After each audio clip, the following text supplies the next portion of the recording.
Here we see the solo technique being performed by an elite player. Note the position of the head, hands and feet. Now let's look at each of the key teaching points for the solo. Hold the ball firmly with both hands. Keep the torso upright. Release the ball into the hand at the kicking side. Head down, eyes on the ball. Step forward with the non-kicking foot. Extend the wrist and drop the ball onto the kicking foot. When the foot impacts the ball, flick the toe upwards towards the body. Straighten the leg. Extend the arms forward to catch the ball.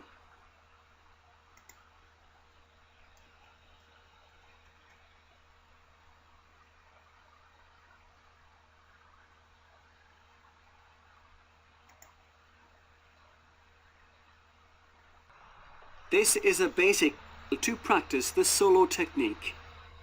Give each player a ball. Ensure each player has adequate space to perform the technique in a stationary position. On the whistle, the players solo the ball on the spot. The players count how many times they can solo the ball successfully in 30 seconds. The players must start again if the ball is dropped or if the ball goes above the head. Set a target for each player depending on ability. Players repeat the drill using the opposite leg. This drill can be organised in pairs, with the partners counting for each other as the other performs the technique. This is a basic drill to practice the solo technique. Divide the group into pairs, 1 ball per pair. The partners face each other approximately 4 meters apart. The player in possession solos the ball and fist passes to their partner, who repeats the drill.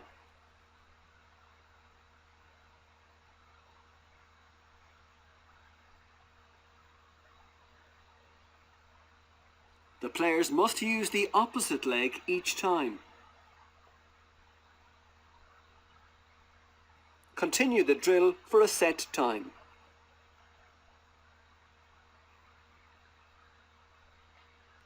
This is an intermediate drill to practice the solo technique. Mark out a distance of 10 meters using cones. Divide the players into groups of 5, 1 ball per group. The players line up behind one of the cones. The first player solos out and around the far cone. On the way back, players fist pass for the next player. Each player in turn repeats the drill and returns to the back of the line. Continue the drill for a set time. Repeat the drill and get the players to use the opposite foot.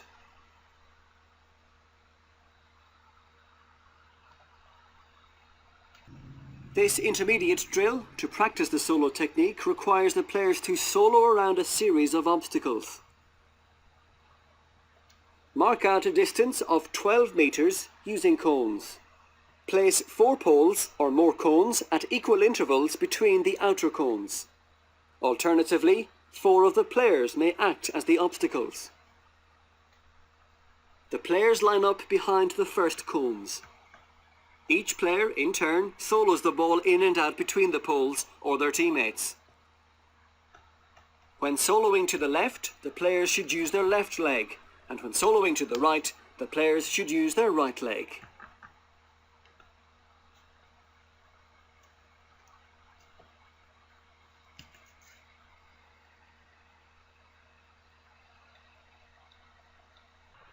This is an intermediate to practice the solo technique. Mark out a grid using cones as shown. Place a further cone in the centre of the grid. Divide the players into groups of 3, 1 ball per group. The first player in each group solos with the ball in an anti-clockwise direction around the next cone, then the centre cone and back to their corner. Each player in turn repeats the drill. The players must be aware of each other's movements as they round the centre cone.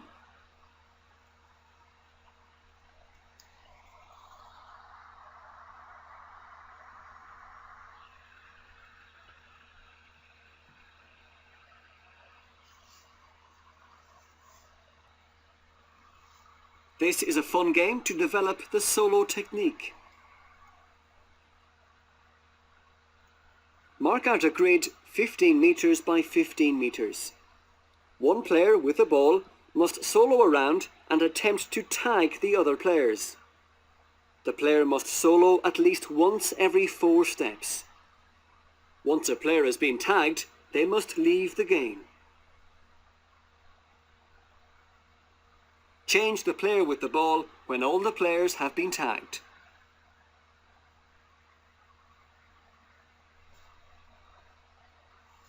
This is a fun game to develop the solo technique. Mark out a grid 15 metres by 15 metres. 6 players attempt to solo across the grid. 2 players act as defenders and attempt to tag the soloing players. Once a player has been tagged, they must leave the game. The soloing players continue over and back until all have been tagged. Rotate the defenders and repeat the game. This is a modified game to develop the solo technique. Divide the players into 2 equal teams. The game begins with a punt kick from one team down the field to the other team. The receiving team must then solo and hand pass the ball up the field. A score is awarded only when a player solos the ball through the opposition goals. Having scored or lost the ball in the tackle, the team return to the end line and punt kick the ball for the second team to attempt a score. To reduce the difficulty of the game for the attacking team, reduce the number of defenders for each play.